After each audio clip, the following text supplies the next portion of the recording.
तर चला आपण बघूयात की आनंदमेळ्यात स्ट्रॉबेरी नैसर्गिक पद्धतीने कशी उगवली जाते।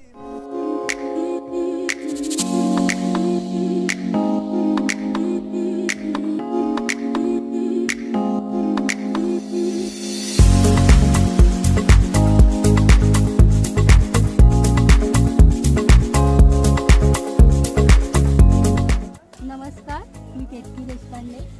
आज आम्ही इथे आनंदमेळ्याला भेट द्यायला आलेलो आहोत। माझ्या सासूबाईंनी ॲक्च्युली हे सजेस्ट केलं। त्यांनी ऑलरेडी एकदा इकडे व्हिजिट केलं होतं, पण इथे आल्यानंतर मला खूपच छान एक्सपिरियन्स आला आणि स्पेशली स्ट्रॉबेरी पिकिंगचा आणि भाज्या ज्या स्वतः मी पिक करून घेतल्या ह्या सॅलेड्स वगैरे, त्यांनी आम्हाला खूप जास्त छान वाटलं आणि खूप मस्त एक्सपिरियन्स आला।